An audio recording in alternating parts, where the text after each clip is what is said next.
এটা কিন্তু তাদের বক্তব্যের মধ্য দিয়ে প্রমাণিত হয় না।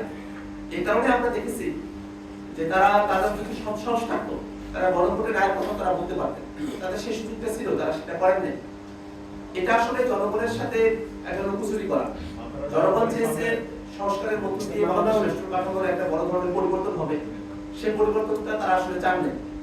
যদি তারা চাইতেন, তারা সংস্কারের বিষয়বস্তুগুলো নিয়ে তারা আলোচনা করতে পারতেন। তারা যে কথাটা বলছেন, চাপে পড়ে তারা একমত হয়েছে, কোন বিষয়গুলোতে তারা একমত হলেন সেটা এখন দেখার বিষয়। এমন কোন বিষয়ে কি বিএনপি একমত হয়েছে যে বিষয়গুলো দেশ এবং জাতির জন্য খারাপ বা মন্দ? বিষয়টা এমন নয়। আমরা আলোচনা করে দেখতে পারি যে এই যে তত্ত্বাবধায়ক সরকারের নতুন ফর্মুলার কথা বলা হয়েছে, সেটা কি দেশ ও জাতির জন্য খারাপ? উচ্চকক্ষ ভোটের পিয়ার অনুযায়ী গঠন করা হবে, এটা কি জাতির জন্য মন্দ হতে পারে? যে সাংবিধানিক প্রতিষ্ঠানগুলোতে নিয়োগটা নিরপেক্ষ ভোটের মাধ্যমে হবে, সেটাও তো কোনো মন্দ বিষয় না।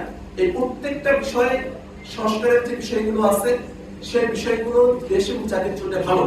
হ্যাঁ, এটা সত্য, যারা দেশকে ফেসিবাদী কায়দায় চালাতে চায়, যারা দেশকে স্বৈরতান্ত্রিক জায়গায় পরিচালিত করতে চায়, যারা দেশের ক্ষমতাকে কুক্ষিগত করে রাখতে চায়, তাদের জন্য বিষয়গুলো খারাপ হতে পারে। কিন্তু অপরাধী দেশের জন্য এই জিনিসগুলো ভালো। আমরা সেই বিষয়গুলো নিয়ে তাদের সঙ্গে আলোচনা করতে পারি। ঐক্যমত্য কমিশনে আমরা দিনের পর দিন এই বিষয়গুলো নিয়ে আলোচনা করেছি। কিন্তু জনগণের রায়ের সঙ্গে প্রতারণা করা, এটা কোনোভাবেই কাম্য হতে পারে না।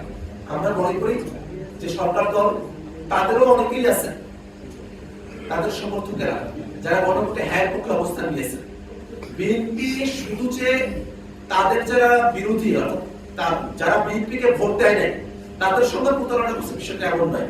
বরং যারা বিএনপিকে ভোট দিয়েছে এবং গণভোটে হ্যাঁ ভোট দিয়েছে, তাদের সাথেও বিএনপি প্রতারণা করছে।